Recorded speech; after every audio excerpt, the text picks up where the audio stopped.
Sylvia May Qualley nació el 23 de septiembre de 1946 en Denver, Colorado. Tenía una hermana más pequeña y ambas eran hijas del matrimonio formado por William y Mary. Las dos crecieron en un ambiente amoroso y muy familiar, por lo que podemos afirmar que tuvieron una infancia feliz. En los años 60 se graduó en la escuela secundaria de Englewood, donde la recuerdan como una chica ambiciosa, vibrante y amigable, la típica persona capaz de iluminar una habitación con solo su presencia. En aquella época era aficionada a la historia, lo que le llevó a investigar el trabajo de su tío, el arquitecto Wesley Qualley. Tiempo después, Sylvia comenzó a trabajar como secretaria en un estudio de arquitectura. Sin embargo, como era una excelente cocinera, logró abrir su propio negocio especializado en pasteles de boda.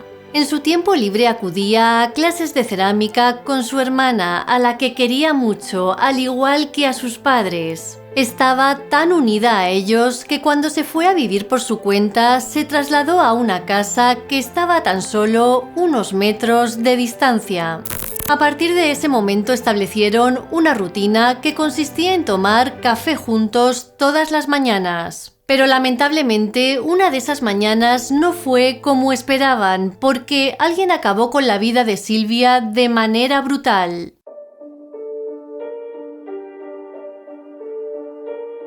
La noche del 3 de agosto de 1981, a eso de las 11, Sylvia habló por teléfono con su hermana por última vez. A la mañana siguiente, poco antes de las 8, William fue a recogerla para su rutina del café. El hombre llamó a la puerta, pero como su hija no le contestaba, decidió abrir con su propia llave. Y fue una vez dentro donde hizo un descubrimiento terrible. Encima de una alfombra de la sala de estar yacía el cuerpo sin vida de Sylvia. La mujer de 34 años no tenía ropa y estaba tumbada boca arriba con los brazos puestos sobre la cabeza, enredados en una camisa de manga larga. Obviamente, presa del pánico, el hombre llamó a la policía. Cuando los agentes llegaron al lugar, encontraron a William destrozado. El hombre les contó que tras el hallazgo había quitado una toalla blanca ensangrentada que el agresor había puesto sobre la cara de su hija. El propósito de William era tapar su cuerpo desnudo. Al examinar la escena, los agentes encontraron varias cosas importantes. Por un lado, cerca del cuerpo de Sylvia había un cuchillo ensangrentado y a pocos metros estaba su ropa interior. La sala de estar tenía restos de sangre, al igual que la puerta principal y una almohada del dormitorio de la víctima. También observaron que la línea telefónica de la sala estaba cortada. De hecho, al comprobar el exterior, vieron que había sucedido lo mismo con el cable de fuera y que este estaba seccionado sobre el capó del coche de Sylvia. Por las marcas que encontraron los investigadores, llegaron a la conclusión de que el culpable derribó la línea de la siguiente forma: puso una manguera del jardín sobre el cable y después tiró hacia abajo. Los detectives también encontraron evidencias de que el agresor había probado varias ventanas de la casa para poder acceder. Luego descubrieron que había logrado entrar por la ventana del cuarto de baño. Además, para todo esto tuvo que llevar guantes porque no encontraron ni una sola huella dactilar. La autopsia reveló que Sylvia fue apuñalada 3 veces en la parte superior de la espalda. También presentaba marcas en el cuello y un disparo en la parte superior de la cabeza realizado con un arma del calibre 22. Además, otras marcas indicaban que la joven había luchado con todas sus fuerzas. La causa de la muerte se debió a una gran pérdida de sangre, ya que las puñaladas llegaron al corazón y los pulmones. La herida de bala fue simplemente una causa secundaria de muerte. Por otro lado, también se supo que su atacante había abusado de ella. Durante la investigación consiguieron recolectar 140 pruebas que en ese momento no sirvieron de mucho. Y es que hay que recordar que era 1981 y las técnicas que había para analizar todos los elementos eran muy básicas. Con el tiempo y en su afán por resolver el crimen, los investigadores fueron probando los diferentes avances tecnológicos que iban encontrando a su paso, pero lamentablemente sin éxito. En 1983, los técnicos forenses decidieron analizar la alfombra donde apareció el cuerpo de Sylvia. Para ello utilizaron una fuente de luz alternativa. Gracias a esto encontraron un material extraño que en última instancia identificaron como semen. Pero ese mismo año el caso dio un giro radical. Y es que el asesino en serie, Otis Elwood Toole, confesó que él había quitado la vida a Sylvia. Tal vez este nombre os suene más si va acompañado del de Henry Lee Lucas. Como ya conté en el vídeo anterior, estos dos sujetos no solo eran conocidos por sus crímenes, sino porque también se adjudicaban la autoría de otros que no habían cometido. Con esto solo conseguían entorpecer las investigaciones y evitar que el verdadero culpable fuese arrestado. En el 93 compararon las muestras de Toole con las encontradas en la escena del crimen y, como podéis imaginar, no coincidieron. Por este motivo, Bob Gallagher, entonces fiscal del distrito, descartó por completo a este hombre. En 1995 se cortó otra sección de la alfombra manchada de semen y se envió a la Oficina de Investigación de Colorado para su análisis. 5 años después, la muestra proporcionó a los agentes del FBI un perfil de ADN masculino desconocido. El perfil se conectó al sistema de índice de ADN combinado del FBI o CODIS, pero no se encontró ninguna coincidencia. En 2019 apareció en escena Metro Denver Crime Stoppers, que para los que no lo sepáis, su misión es apoyar a las agencias de policía para la resolución de casos. Crime Stoppers se asoció en ese momento con United Data Connect, una empresa fundada por un exfiscal del distrito de Denver que trabajaba en la floreciente industria de la genealogía genética. En enero de 2020, los detectives de casos sin resolver se acercaron a Crime Stoppers con el expediente de Sylvia. Tras revisarlo en profundidad, la agencia determinó que podrían utilizar el ADN hallado en la escena del crimen para llegar al culpable mediante la investigación de ADN familiar de última generación. 4 meses después, los técnicos de la empresa ya tenían un nombre: David Duane Anderson, de 62 años.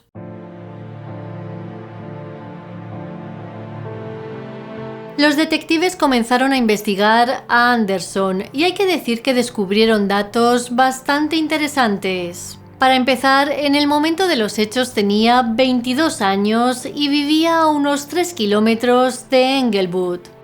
Además, según sus antecedentes, entre 1981 y 1986, Anderson había sido arrestado por entrar a robar en al menos 8 casas y negocios de la zona. En varios de estos domicilios consiguió entrar por la ventana sin dejar ni una sola huella, tal y como hizo el agresor de Sylvia.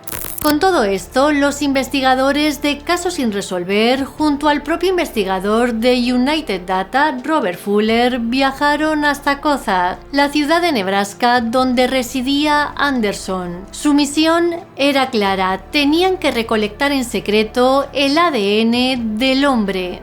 Durante varios días estuvieron observando todos sus movimientos desde la parte de fuera de su complejo de apartamentos.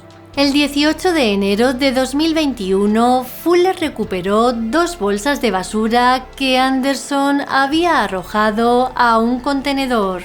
Dentro había 15 artículos que potencialmente contenían material genético del hombre. Entre ellos había una lata de Coca-Cola vainilla, una botella de agua, una botella de ron especiado y otra de cerveza. 2 días después, Fuller se reunió con un investigador en una parada de viaje de Sterling, Colorado, para entregar los artículos confiscados que había empaquetado individualmente en bolsas de pruebas para su análisis. Finalmente, el 29 de enero de 2021 llegó el informe del laboratorio.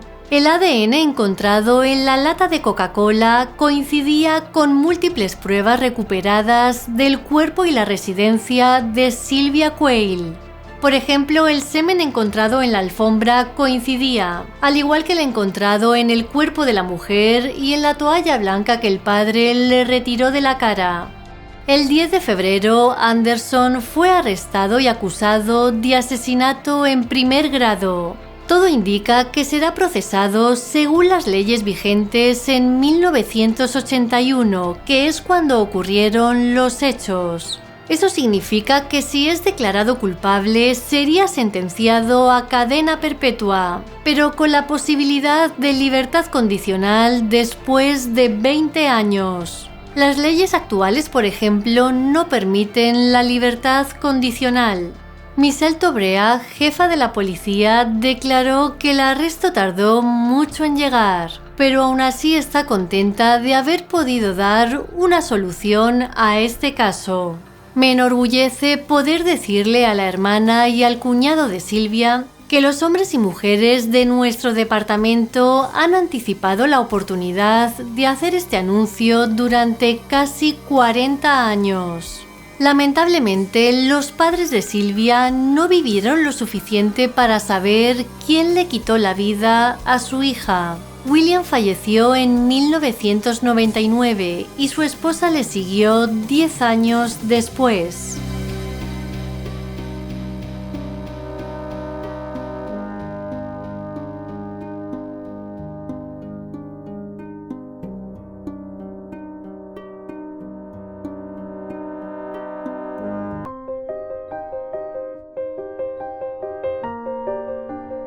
El 17 de marzo de 1983, un oficial de policía del condado de Montgomery, Texas, hizo un descubrimiento terrible. En una zona boscosa de Conroe, cerca de la Interestatal 45, halló el cuerpo sin vida de una joven.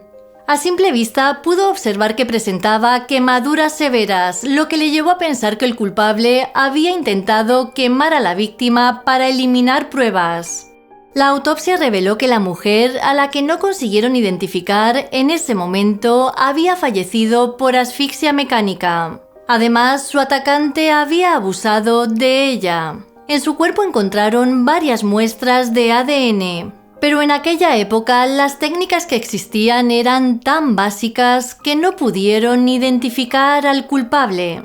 En 1986, varios agentes del FBI compararon las muestras de sangre de la víctima con las de Laura Marie Purchase, una joven que desapareció en Houston en 1983.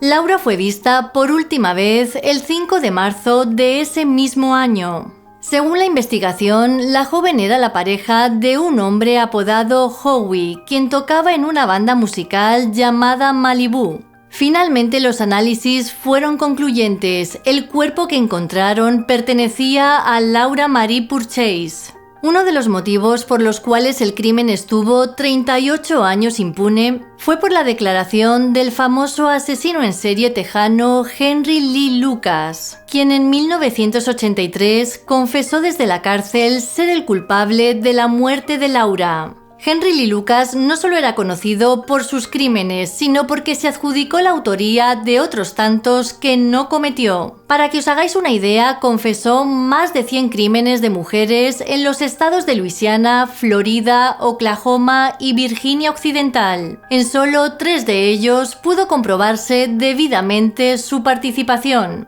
El ADN masculino hallado en el cuerpo de Laura no coincidió con el de Henry Lee Lucas. Pero pese a ello, en 1986, el sistema judicial le imputó el crimen. Lucas falleció en prisión en el año 2001 y en el 2007 volvieron a comparar su ADN con el encontrado en el cuerpo de Laura. Como podéis imaginar, sucedió lo mismo que la primera vez, las muestras no coincidieron. Debido a esto, los nombres de Henry Lee Lucas y Otis Elwood Toole, otro hombre que había sido declarado sospechoso, fueron borrados de la causa. En 2019, el nombre de Thomas Elvin Darnell llegó a manos de la policía del condado de Montgomery gracias a un test de genealogía genética. Se trata de un análisis que rastrea ubicaciones específicas del genoma de una persona con el propósito de hallar o verificar rastros genealógicos ancestrales o para estimar la mezcla étnica de un ser humano. El informe de genealogía sugirió a la policía que investigara a Darnell. El hombre de 75 años integraba una lista de posibles sospechosos que habían elaborado los investigadores de Montgomery en base a la investigación iniciada en 1983 y reabierta de nuevo tras la absolución post-mortem de Henry Lee Lucas. En marzo de 2021, los investigadores fueron hasta el domicilio de Darnell en Kansas City para tomarle una muestra de ADN. A principios de mayo, los resultados demostraron la coincidencia de las muestras, por lo que inmediatamente Darnell fue detenido y extraditado a Montgomery. El 26 de julio, mientras se encontraba en la cárcel a la espera de juicio, Darnell falleció por causas naturales. Y es que parece ser que en el momento de su detención ya estaba bastante enfermo. Aunque al final se supo quién acabó con la vida de Laura, el culpable nunca llegó a pagar por el acto tan terrible que cometió 38 años antes.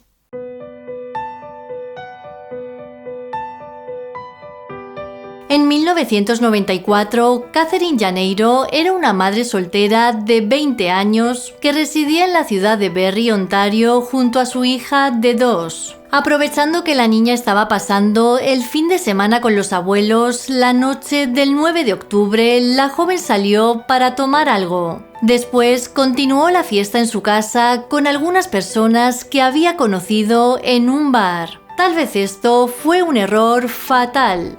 Al día siguiente, unos amigos encontraron el cuerpo sin vida de Catherine en el sótano de la casa que tenía alquilada en los apartamentos Dunlop. La autopsia determinó que la joven tenía rasguños en la cara y que había sido apuñalada en varias ocasiones. Sin embargo, no trascendió si habían abusado de ella. Los agentes descubrieron que el teléfono de la casa había sido arrancado de la pared y no aparecía por ninguna parte.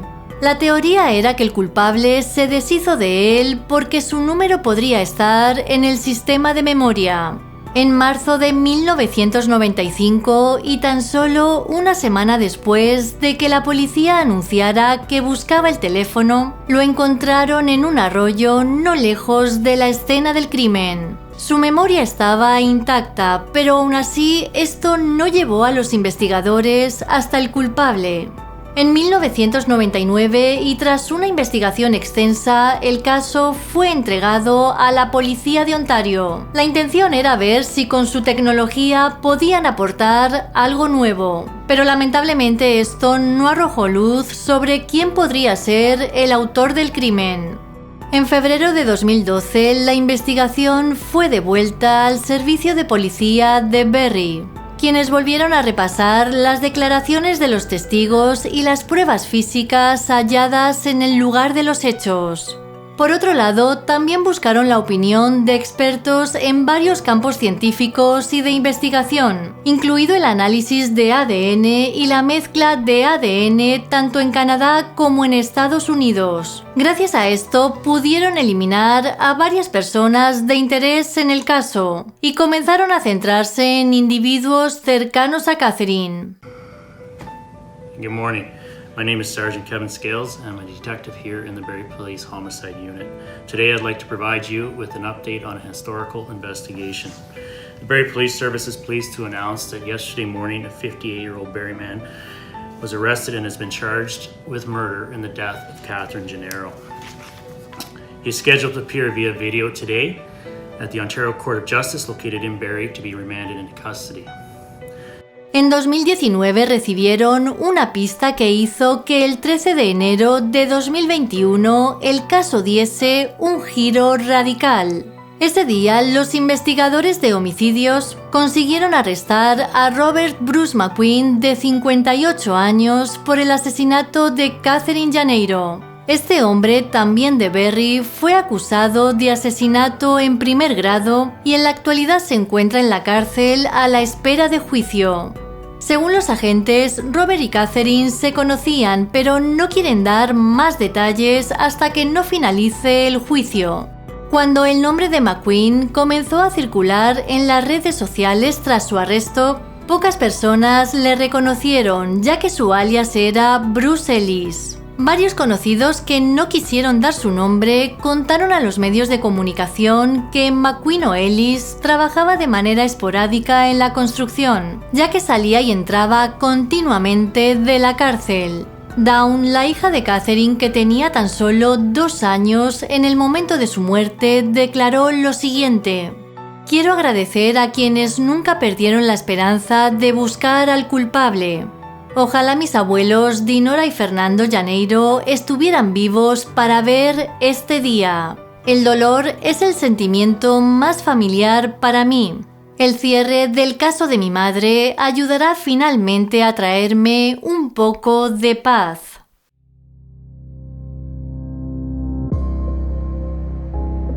En 2006, Holly Marie Simmons era una mujer de 46 años que residía con sus hijas en un parque de casas rodantes de Buchanan Dam, una población de Texas. La mujer era enfermera y aunque tenía experiencia en hospitales y residencias de ancianos, en el momento de los hechos trabajaba como camarera en un club de golf que estaba cerca de su casa. En este lugar era muy querida y destacan de ella que siempre llegaba a tiempo a sus turnos. El 28 de noviembre, Holly dejó a su hija Ashley, de 17 años, en la parada del autobús para que pudiese ir al instituto. Esa fue la última vez que la adolescente vio a su madre con vida. Por la tarde la mujer tenía que recoger a Ashley en la escuela, pero no se presentó. Por este motivo la chica tomó el autobús y regresó a su casa sola. Cuando llegó le sorprendió ver que su madre no estaba allí, sobre todo porque se había dejado las llaves, el teléfono, su bolso y la billetera. Además, su coche estaba estacionado en la entrada. Dentro de la casa no había señales de lucha ni de entrada forzada, pero esto no decía mucho, ya que Holly siempre dejaba la puerta abierta porque tenía un perro que le hacía sentir bastante segura. Esa noche Alicia, la hija de 15 años, se quedó en la casa de una amiga, mientras Ashley esperó a su madre con la luz exterior encendida. La adolescente tenía la esperanza de que regresara, pero lamentablemente esto nunca sucedió. A la mañana siguiente, Ashley se puso en contacto con la policía para denunciar la desaparición, y es que su madre tampoco había acudido a su puesto de trabajo. Los agentes revisaron la casa en busca de pruebas. También entrevistaron a sus vecinos, compañeros de trabajo y amigos. La oficina del sheriff del condado de Llano y los Rangers de Texas trabajaron en este caso durante años, pero no encontraron ninguna pista que les llevara hasta el paradero de la mujer. Finalmente, en 2009, una persona que estaba haciendo buceo recreativo encontró algo extraño sumergido en un lago. Se trataba de un bote de aluminio que había sido lastrado con bastante peso de manera deliberada. Al abrirlo encontraron restos humanos que se llevaron inmediatamente para su análisis. Gracias a los registros dentales pudieron saber que se trataba de Holly Simmons, y lo único que revelaron en ese momento era que alguien le había quitado la vida. Los investigadores estaban convencidos de que el culpable era una persona cercana a ella o al menos alguien a quien conocía. Sin embargo, en ese momento no pudieron identificar a ningún sospechoso. Tiempo después se supo que antes de desaparecer, Holly contó a varios amigos que tenía problemas con Jimmy Wolfenbarger, su casero. A su amiga Shaina Smith llegó a decirle que quería alejarse de su arrendador y que temía que él estuviera escuchando la llamada telefónica.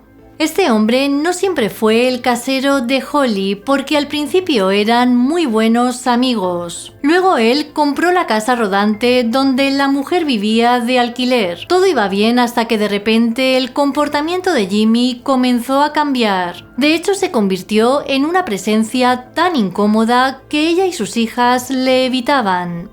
Una vez, Holly y Jimmy tuvieron una discusión en la que ella le exigió que la dejara en paz y que simplemente se dedicara a ser su casero. Los informes del caso revelaron que esto se debió a que Jimmy mostró un comportamiento inapropiado con su hija de 15 años. Más tarde, Ashley Simmons declaró lo siguiente: hizo que fuera muy incómodo como propietario, incluso para que vinieran amigos y familiares. Desde el principio la chica le dijo a los investigadores que Jimmy era el responsable de la desaparición y muerte de su madre. Nunca dudó ni por un solo segundo que se tratara de otra persona. Parecía que nunca iban a detener a este hombre, hasta que el 3 de mayo de 2021 Jimmy Wolfenbarger fue detenido y acusado del asesinato de Holly Simmons.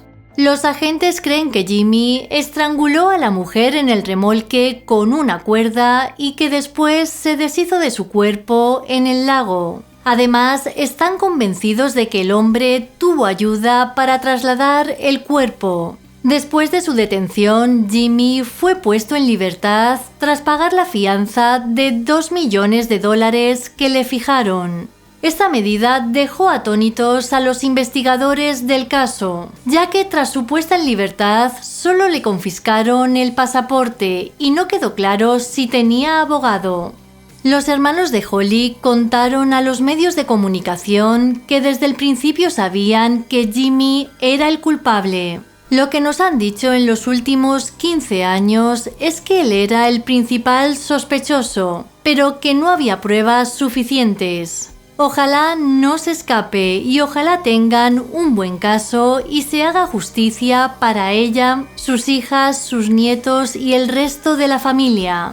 A día de hoy, los agentes que investigaron el caso no han revelado qué pruebas encontraron para acusar oficialmente a Jimmy de la desaparición y muerte de Holly Simmons.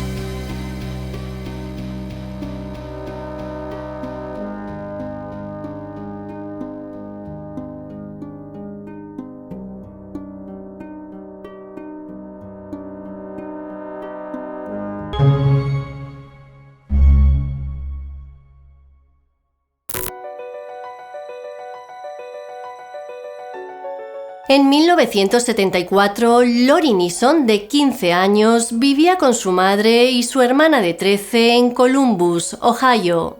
La adolescente era una estudiante con honores de la escuela secundaria Eastmoor.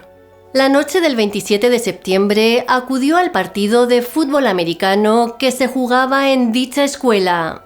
Después se unió a sus compañeros de clase en varias fiestas y fue vista por última vez saliendo de una de ellas a eso de las 12:30 de la noche. Pero lamentablemente Lori nunca llegó a casa. Su madre llamó a la policía e inmediatamente comenzaron a buscarla. La mañana del 28 de septiembre, su cuerpo fue encontrado en una carretera de Reynoldsburg, a tan solo 16 minutos en coche de Columbus. Su atacante la dejó desnuda en una zanja y a lo largo de la carretera estaba su ropa esparcida. Lo extraño fue que en un primer momento la muerte de Lori no se clasificó como un homicidio. El forense directamente lo describió como una muerte por asfixia de origen indeterminado. Con la falta de pruebas y con las pocas capacidades que había en ese momento con los test de ADN, el caso se enfrió y permaneció así durante décadas. A lo largo de los años revisaron el caso de Lori 2 veces, una en 1998 y otra en 2007, pero sin éxito. Afortunadamente, en 2019 el caso se reabrió gracias a Craig Bradford, un oficial de Reynoldsburg. Basándose en una corazonada, le pidió a la oficina del forense que revisara el caso, ya que en los archivos encontró varias inconsistencias que sugerían que la muerte de Lori se había debido a un juego sucio. En septiembre de 2020, Bradford consiguió que la muerte de Lori Neeson fuera declarada oficialmente como un homicidio. Por su parte, la familia de la chica siempre mantuvo que alguien había acabado con su vida. Toni, la hermana, declaró lo siguiente: "Alguien sabe algo. Una niña de poco peso y 15 años no se acuesta desnuda al costado de la carretera y muere sola". Cuando la muerte de Lori fue declarada como homicidio, el sargento de policía Jim Koslow recibió una llamada de teléfono que cambiaría el rumbo de la investigación. Al otro lado se encontraba la prima de Karen Adams, una joven cuyo destino fue similar al de Lori. El 9 de marzo de 1975, alguien quitó la vida a Karen Adams, de 17 años. Esto sucedió tan solo 6 meses después de la muerte de Lori.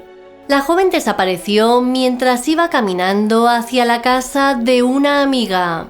Al día siguiente, su cuerpo fue descubierto en una zanja de Black Creek, Ohio, a menos de 4 millas de Reynoldsburg. Al igual que sucedió con Lori, el caso de Karen quedó sin resolver durante décadas. El sargento Koslow contactó con el investigador que ayudó a resolver el caso de Karen en 2011. Este hombre utilizó tecnología forense avanzada con el ADN que hallaron en el cuerpo de la chica, lo que le llevó a identificar a 2 culpables, Robert Meyer y Charles Weaver. Según los registros, estos 2 individuos se conocieron en prisión en la década de los 60. Tras su liberación en 1973, se fueron a vivir juntos a Ohio, donde comenzaron a secuestrar y abusar de niñas y mujeres. En el 77, Meyer y Weaver fueron condenados por atacar a una mujer. Meyer pasó 25 años entre rejas y fue liberado en 2001. Por el contrario, Weaver falleció en prisión en 1992. Cuando les identificaron, Robert Meyer, que en ese momento tenía 70 años, fue arrestado.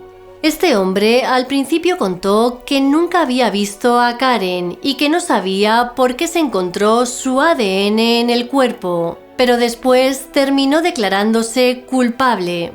Debido a esto, fue condenado a 15 años de prisión y allí falleció a los 3 años.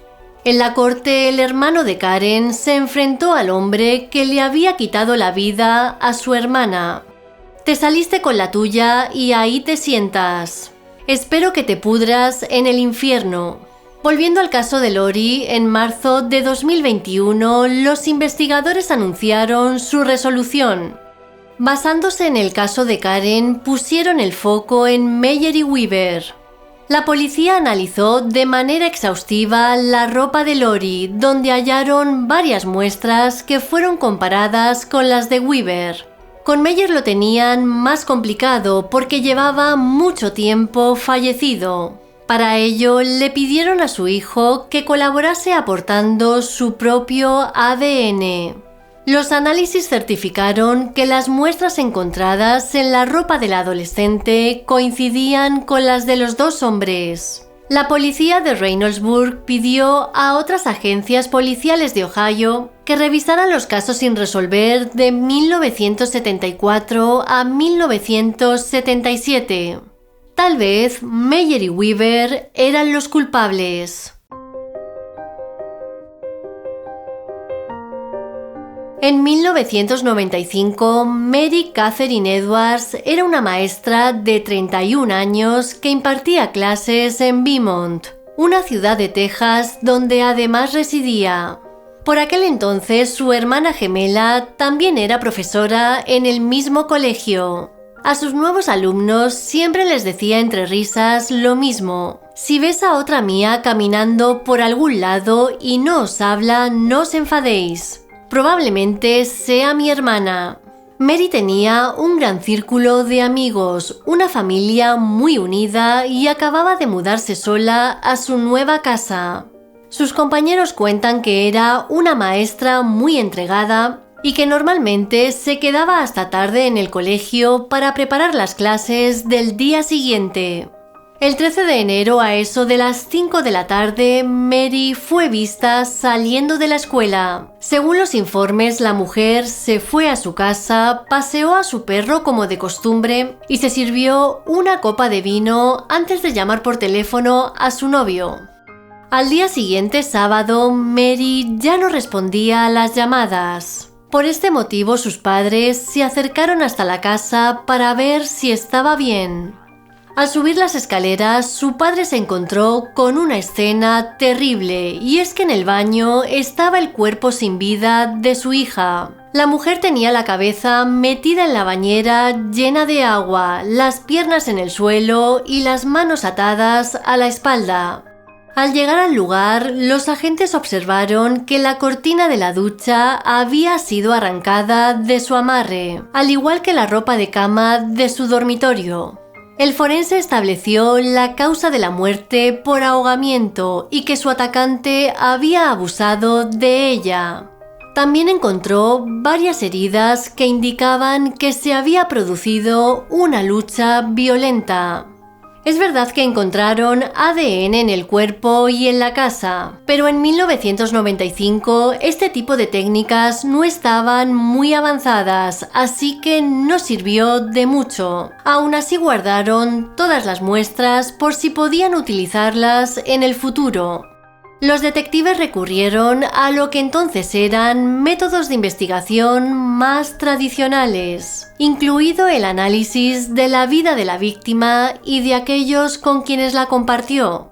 Ahí descubrieron que Mary tenía un pasado impecable y que sus días giraban principalmente en torno a la iglesia, el gimnasio y sus alumnos de segundo grado. De hecho, estos recuerdan que Mary les quería y que se sentían cómodos y seguros con ella. A pesar de la amplia evidencia que quedó en la escena y en el cuerpo de la víctima, el caso de Mary Edwards se enfrió hasta el año 2000. A mediados de ese año, el perfil genético de la persona que atacó a Mary fue introducido en las bases de datos de ADN, incluido el sistema de índice de ADN combinado del FBI o CODIS. Aún así, no obtuvieron ninguna coincidencia. 8 años después, Bob Wortham asumió el cargo de fiscal del distrito del condado de Jefferson. En ese momento, el caso sin resolver de Mary se convirtió en una de sus prioridades. El primer día que presté juramento como fiscal del distrito, llamé a James, el jefe de policía de Beaumont. Fue ahí cuando le pedí que pusiera a algunas personas en el caso de Mary Edwards porque eran hechos muy terribles. Tenía muchas ganas de encontrar una manera de resolver ese caso. Declaraciones de Bob Wortham. En abril de 2020, los avances en la tecnología del ADN, incluida la aparición de la genealogía genética, brindaron a los agentes esa oportunidad. Esto les llevó hasta un laboratorio forense especializado en pruebas de ADN para las agencias policiales. Aunque la muestra que tenían estaba bastante degradada, los científicos forenses pudieron extraer una pequeña muestra del culpable que aún estaba almacenada. Luego, los investigadores de casos abiertos ingresaron el perfil del sospechoso en una base de datos de genealogía pública. Hay que decir que para los investigadores esto se ha convertido en una herramienta importante en los últimos años. En el caso de Mary, varios de los primos segundos del culpable y otros parientes lejanos aparecieron en la base de datos. Los investigadores obtuvieron muestras de ADN de unos 30 parientes lejanos, quienes cooperaron voluntariamente con la policía. Finalmente, la lista se redujo a 2 hombres. Clayton Vernon Foreman, de 61 años, y su hermano. Los detectives profundizaron en sus antecedentes y descubrieron que el único que tenía era Clayton. Parece ser que este hombre en 1981, es decir, un año antes de casarse con su primera esposa, se declaró culpable de abusar de una mujer. Debido a esto, solo fue condenado a 3 años de libertad condicional. Al descubrir esta información, los investigadores siguieron el rastro de Clayton hasta Ohio, el lugar donde residía. Lo que hicieron fue recoger la basura que dejaba al lado de su casa para así comparar el ADN con el de la escena del crimen. Luego, los análisis demostraron que el ADN encontrado en los artículos de la basura coincidía con el perfil genético de la persona que le quitó la vida a Mary. In 2020, Bowman police investigators and the Texas Rangers enlisted the assistance of forensic scientists to review DNA evidence from the scene. Utilizing technological advances, investigators were able to link DNA profile recovered at the scene to a 61-year-old suspect, Clayton Bernard Foreman of Reynoldsburg, Ohio. Los agentes descubrieron que Clayton y Mary se conocían. Al parecer, se habían graduado en la misma escuela secundaria, pero no solo eso. Además, Mary en 1982 fue la dama de honor en la primera boda de Clayton. El 29 de abril de 2021, Clayton Foreman fue arrestado y acusado de asesinato en primer grado. Sus antiguos compañeros de clase quedaron atónitos por las acusaciones en contra del hombre. Según contaron, él era el que planificaba las reuniones de antiguos alumnos. Incluso estuvo a cargo de los homenajes a aquellos compañeros de clase que habían fallecido desde la graduación, como era el caso de Mary. Bob Wortham declaró que estaba muy orgulloso del departamento de policía. Según él, habían conseguido cerrar un caso que llevaba años sin resolver. En 1976, Jane Stalcup era una estudiante de enfermería de 19 años que residía con su familia en Garden Grove, una ciudad del condado de Orange, California. El 19 de diciembre acudió a la fiesta de un amigo, pero por desgracia nunca más regresó a su casa. Su desaparición inspiró una búsqueda masiva por parte de agentes, oficiales y voluntarios en todo el condado. Tras varios días de búsqueda, la joven fue encontrada en el asiento delantero de su Ford Falcon. El vehículo estaba estacionado en un complejo de apartamentos en Jockey Street, a poca distancia de su casa. Según la autopsia, la joven falleció por asfixia mecánica. Además, su atacante había abusado de ella. Como ya hemos visto en los casos anteriores, la tecnología de la época era muy pobre, así que el caso acabó enfriándose con el paso del tiempo. En 2002, el Laboratorio de Criminalística examinó hisopos recolectados de la escena del crimen. Gracias a eso, lograron aislar el ADN de un hombre entonces no identificado que estaba presente en el momento de la muerte de Jane. Pero lamentablemente los investigadores con estas muestras no obtuvieron resultados.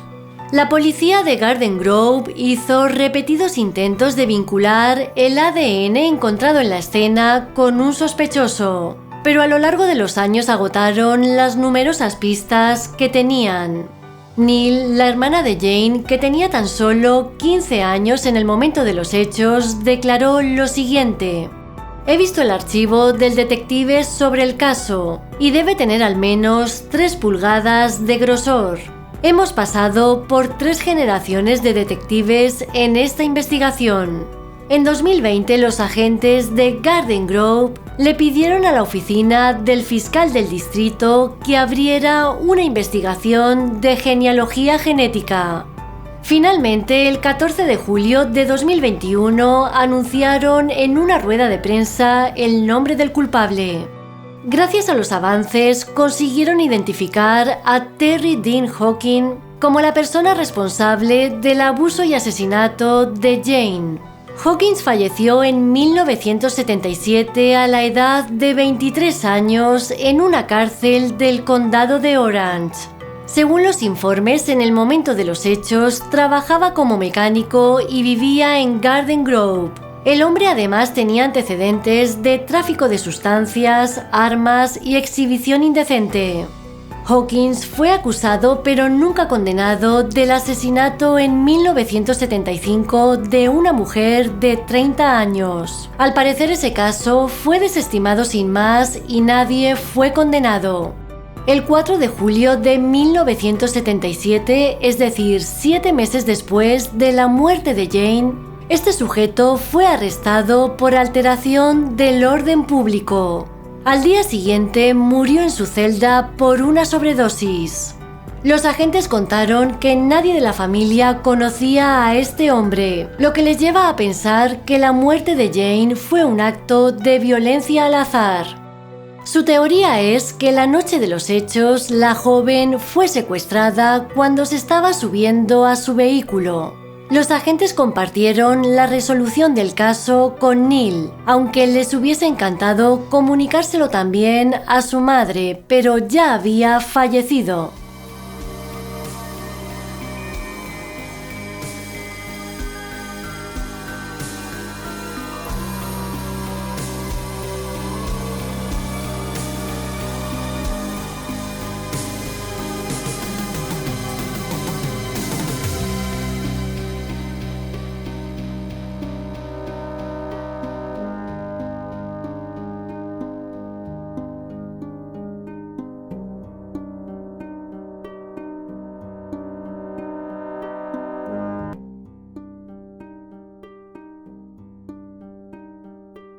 Gail Barrus era una madre soltera de 30 años que en 1988 trabajaba de camarera en 2 sitios diferentes para poder mantener a sus 3 hijos. Gail fue vista por última vez entre las 3 y las 4 de la mañana del 9 de octubre en la cafetería Spitz, que estaba situada en Battle Creek, Michigan. Según varios testigos, Gail iba acompañada por 2 hombres de identidad desconocida y daba la sensación de que estaba discutiendo con uno de ellos. A partir de aquí, nadie más volvió a verla con vida. Los agentes interrogaron a varios hombres y 2 de ellos se convirtieron en personas de interés. De hecho, uno de ellos llegó a ser sospechoso de la desaparición de Gail.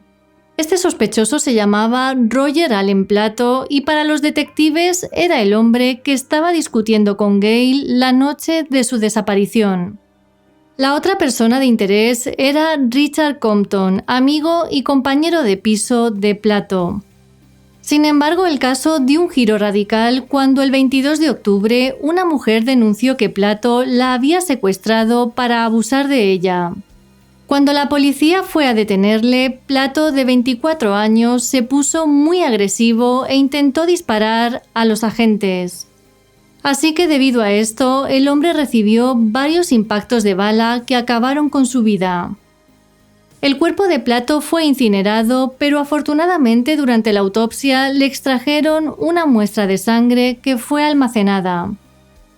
Después de este suceso y tras varios días de búsqueda, el 25 de octubre, unos cazadores hicieron un descubrimiento terrible. Cerca de River Road, en Emmett, encontraron el cuerpo sin vida de una mujer que posteriormente fue identificada por las autoridades como Gail Barrus. Según la autopsia, la mujer había sido apuñalada en varias ocasiones y además su agresor había abusado de ella. De su cuerpo pudieron extraer varias muestras de ADN del atacante que compararon con la sangre de Plato, pero esta prueba salió inexacta y fue descartado. Hay que recordar que por aquel entonces los análisis de este tipo eran muy básicos, pero aún así guardaron todas las muestras por si podían utilizarlas en el futuro. Por otro lado, Richard Compton fue interrogado de nuevo por el asesinato de Gail y negó cualquier participación o conocimiento sobre su muerte. Así que después de esto, y al no encontrar más pistas, el caso se fue enfriando con el paso de los años. Hasta que en 2018, James Barrus, de 45 años, contactó con el departamento de policía de Battle Creek. Este hombre era el hijo mayor de Gail y quería que volviesen a investigar la muerte de su madre. Fue Scott Marshall, detective de casos fríos, quien comenzó a revisar los archivos antiguos. Y lo primero que observó fue que en su momento no le habían hecho la prueba de ADN a Richard Compton a pesar de haber sido una persona de interés. Cuando quiso dar con el paradero de Compton, descubrió que éste había fallecido en 2009, por lo que tuvo que pedir una orden para exhumar su cuerpo y así poder comparar su ADN con el encontrado en el cuerpo de Gail. Pero al hacer la prueba, vieron que ambas muestras no coincidían. En 2020, el sargento Chris Basic, del departamento del sheriff del condado de Calhoun, estaba realizando un inventario de recopilación de pruebas cuando encontró la muestra de sangre de Plato. Según Chris, estaba revisando casos antiguos para ver si necesitaba conservarlos cuando recordó haber leído un informe sobre la investigación de Gail. Así que inmediatamente se puso en contacto con Scott Marshall y le entregó la muestra de sangre de Plato. Finalmente, el 30 de enero de 2021, Scott Marshall anunció en una rueda de prensa que las muestras de Plato coincidían con las encontradas en el cuerpo de Gail. Pero como este hombre había fallecido en 1988, no pudieron presentar cargos contra nadie, así que no tuvieron más remedio que cerrar la investigación. James Barrus declaró que tanto él como el resto de la familia sentían cierto alivio porque finalmente tenían las respuestas que habían estado esperando durante décadas. En breve viajará hasta Battle Creek para agradecerle en persona a Scott Marshall su implicación en el caso.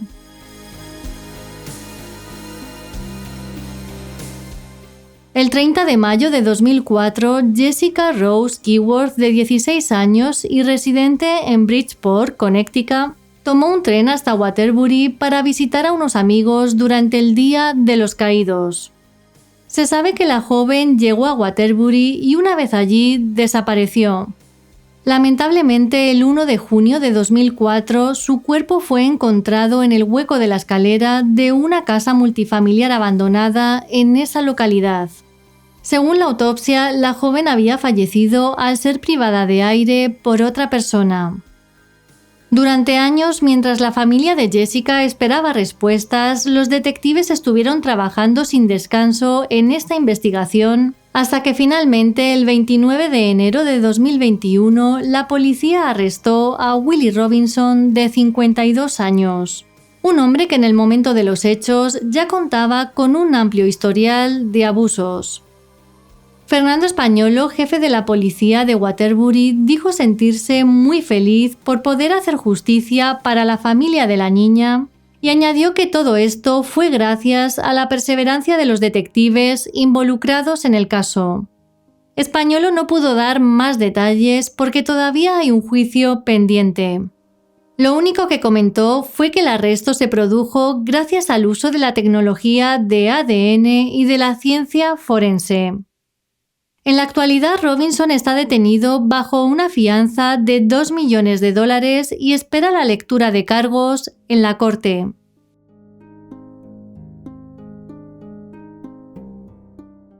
En 2008, Krista Robin Lewitt estudiaba en la Universidad Cornell de Michigan un grado de horticultura para completar su formación, ya que previamente había estudiado botánica. El 11 de noviembre salió de su clase a las 5 y tomó un autobús para ir hasta su casa.